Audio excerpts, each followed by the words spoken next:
This is Newcap News with Mike Baden. Good evening, thanks for joining us, Emmett. Big night at the Civic Center as the playoffs are starting tonight. The atmosphere is going to be electric. For the first time in many years, the Bobcats are coming in as favorites. Perfect, can't wait for that. And Elise, not the best weather out there. No, we have a winter warning in effect right now, and so, well, we're getting snow and blowing snow, and so if you're out on the streets right now, please drive carefully. But right now in Lloydminster, we're sitting at -11, snowing right now with wind gusts up to 33 kilometers per hour, making it feel more like -20 outside. No warning, in the Lakeland region and the Battlefords right now. Battleford seeing snow fall as well as sitting at -10. I'll have more on your local forecast and when we're expecting this winter warning to be lifted coming up in a few minutes. 2 people are in hospital after a collision on 39th Street and 45th Avenue. Witnesses say a black truck was headed north on 48th Ave when it struck a small red car. Both drivers left the scene by ambulance and were taken to Lloydminster Hospital. Weather conditions may have been a factor, but the investigation is still ongoing. And sticking with the weather, a warning for dangerous winter conditions has been issued for the Lloydminster, Wainwright, Vermilion and Provost area. And here in the border city, we're expecting a significant overnight snowfall. Elise Cox has more.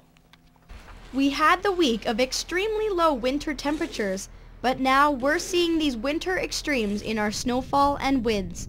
The warning is issued for an expected 10 centimeters of snow overnight.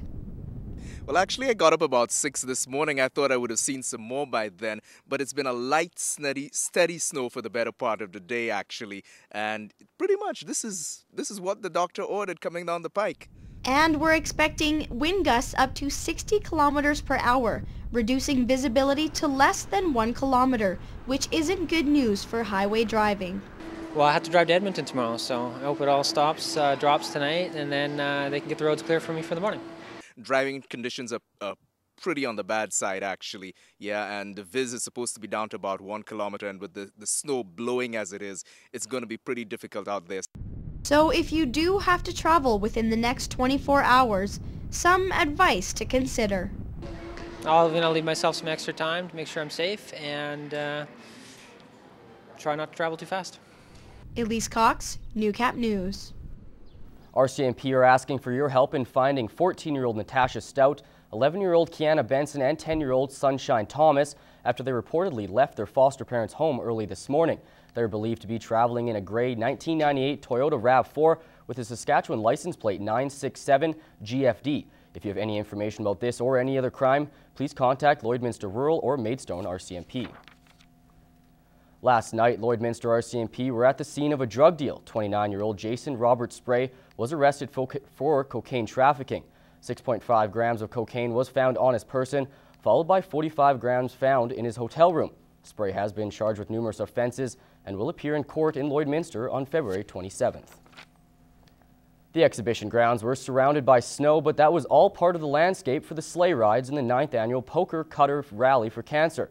Carrie McCullough explains how this annual event blends poker, sleighs, and music for a unique fundraising experience. The weather may have been bad, but that didn't keep people from attending the 9th annual Poker Cutter Rally for Cancer. With a donation and some rolling of the dice, participants competed for the highest score to win a sleigh worth $3,500. I think it's probably about 4 years. I've been coming here to Cutter Rally to support cancer. I enjoy it. I just got a new team here 2 years ago, so I'm kind of working them in. But it's been they always have a good trail. All proceeds go to the Canadian Cancer Society as well as the local cancer unit here in the border city. We're hoping to make life a little easier for the cancer patients at the hospital when they're there for chemotherapy and other tests and so on that they have to be there for. And with the Cancer Society, it goes into the general funding. Music and a banquet later in the day top off the event. Many people register who cannot attend, but with registration alone, money is donated, and the committee is very grateful. But we really appreciate all the folks who come because everybody willingly pays their registration fee of $50 each, and every cent that we make does go over and above expenses. It goes to cancer. Carrie McCullough, Newcap News. Emmett now joins us for our first look at sports, and after an incredible season for the Lakeland Rustlers men's basketball team, just heartbreak. It was shocking and a heartbreaking loss, to say the least, to end the season. It was a team that looked like it could never be stopped. The Rustlers rattled off an undefeated season, winning 20 straight, scoring over 100 points in 8 straight, and beating opposition teams by over 30 points on average. And right from the start of the season, the team had all the confidence to back their game up. Win a national championship, that's all that matters. It's all that matters. Putting a ring on this finger right here. Nobody wins championships in October and September, but let's see how good we are in March. Who knew that the Rustlers wouldn't even get to see how well they could play in March? The #1 ranked team in the nation, having never lost all year, lost back-to-back games to bow out in the first playoff round in a shocking sweep to the McEwen Griffins. The Griffins silenced the home crowd on Thursday night, shutting down Peter Sambu's previously unstoppable offense, limiting the Rustlers to their second lowest point total of the season in a 78-72 win. The 9-11 Griffins did it again on Friday night on their court, leading throughout the game and holding on for an 82-78 win. The Lakeland Rustlers swept in the biggest upset in Canadian college sports this year. For the 5th straight year, the Lloydminster Bobcats are heading to the playoffs. This time around, though, things are different. After a 38-win season, the Orange and Black are going into the postseason as one of the favorites.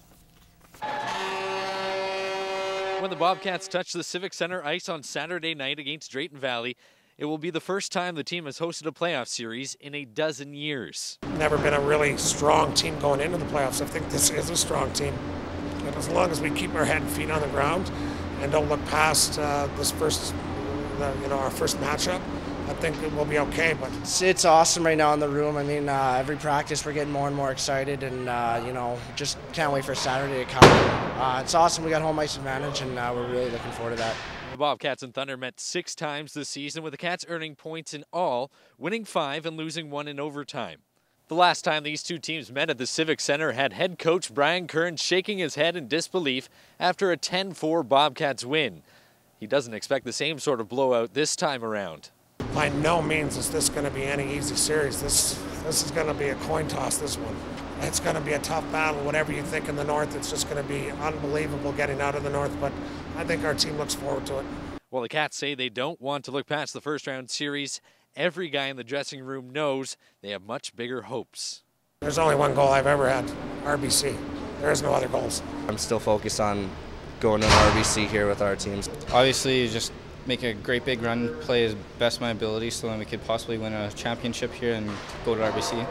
You know, last year was great getting out of the first round, but this year, you know, we've definitely set in our minds that we could win a championship. The Bonnyville Pontiacs also begin their quest for the AJHL Championship tonight on the road against the Sherwood Park Crusaders.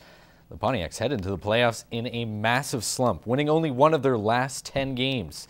That slide allowed the Crusaders to make a late leapfrog over the Ponts and finish 4 points ahead of them for home ice advantage. The two teams met 6 times this season, with 5 meetings decided by just 1 goal. After a crushing loss to Bentley in the Chinook Hockey League final, the Lloydminster Border Kings have some unfinished business. We have more on a team that is rested, refocused, and ready to go for provincials. It's a goal that still resonates with the players. Losing in overtime there in the final. In Game 3 left a little bit of a bitter taste in our mouth. It's definitely a feeling we don't want to come back to our dressing room with anymore. It's nearly been 2 weeks since their last competitive game, and the Border Kings are heading into their provincial final using their loss to Bentley as motivation. Even though it won't be against Bentley, who we want our revenge against and stuff, but no, this will be a good test. Rosetown's on a pretty good winning streak right now. They've ran through their league and everything, and you know, we've been waiting all year for provincials. You know, we were so close to getting a victory and winning the championship, but you know, we got provincials to look forward to, and I think a lot of the guys are excited for this weekend to get underway. Enter the Rosetown Red Wings, a team that Lloydminster is not too familiar with heading into this weekend, but the Border Kings know that they have to concentrate on what they do, staying out of the penalty box and executing on offense. I don't think we have to come out and feel them out at all. We just play our game, execute properly, go at them hard, and do the little things right that we've been doing all along here. We should be successful. Special teams is going to be huge, so our penalty kill and power play has to be on cue. And those are things that we're just going to tighten up because they're really key in this playoffs and provincials. That's our strength, is we've got a lot of depth, and if we can play 5-on-5 hockey, we'll be fine. Game 1 of the provincial finals is on Sunday at 6 p.m. Moses Wolder, Newcap Sports. That's your first look at sports. Stay tuned. Elise is next with weather. The Lakeland Rustlers curling team is in Camrose this weekend, vying for the ACAC Conference Championship. The women started off the Bonspiel with an 8-0 defeat to the Red Deer Queens, but rebounded with a huge 9-1 victory over Grand Prairie. A 10-4 loss to Nate meant the ladies were forced to play in the 3-versus-4 game this afternoon. In a rematch of Friday's ugly 8-0 loss, the Rustlers took the ice against the Red Deer Queens and gained some revenge, winning 7-4, setting up a semi-final tilt tonight at 8. The Rustlers women's basketball team are trying to fulfill the program's quest for a basketball championship this year. The Green and Gold won the opener of their best-of-3 first-round series, but dropped Game 2 last night 63-54, setting up a do-or-die Game 3 this afternoon at home. The ladies led 34-31 at half, but again faltered down the stretch. With the score tied at 57 with just under 7 minutes to play, the Trojans went on a 12-4 run to knock out the Rustlers with a 69-61 win. The Lloyd Bobcats have achieved great team and individual success this season. Head coach Brian Curran and goalie Tyler Briggs are receiving top honors from the league before hosting their first playoff game tonight. On top of that, defenseman Josh Atkinson is receiving some recognition for his play this week. The second-year D-man took control of the Bobcats' blue line and power play this season, scoring a career-high 42 points, a 31-point improvement from his rookie campaign.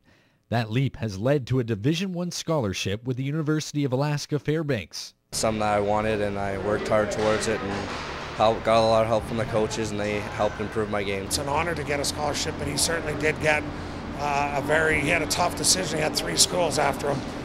He had 3 fly downs in about 4 weeks. The Spruce Grove native is one of 22 players on the Cats who set career high in points this year.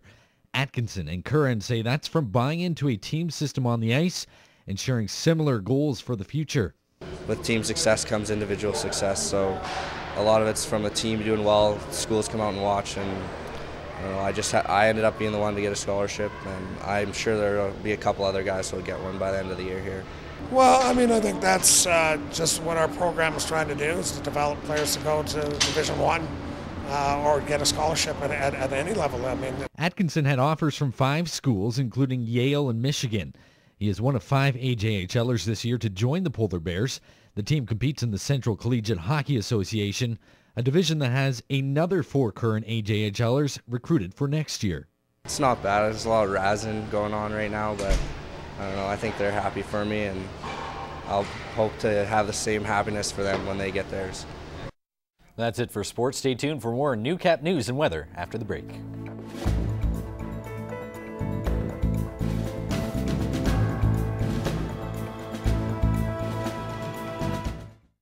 But that is all the time we have for today. Thanks for watching. Good night.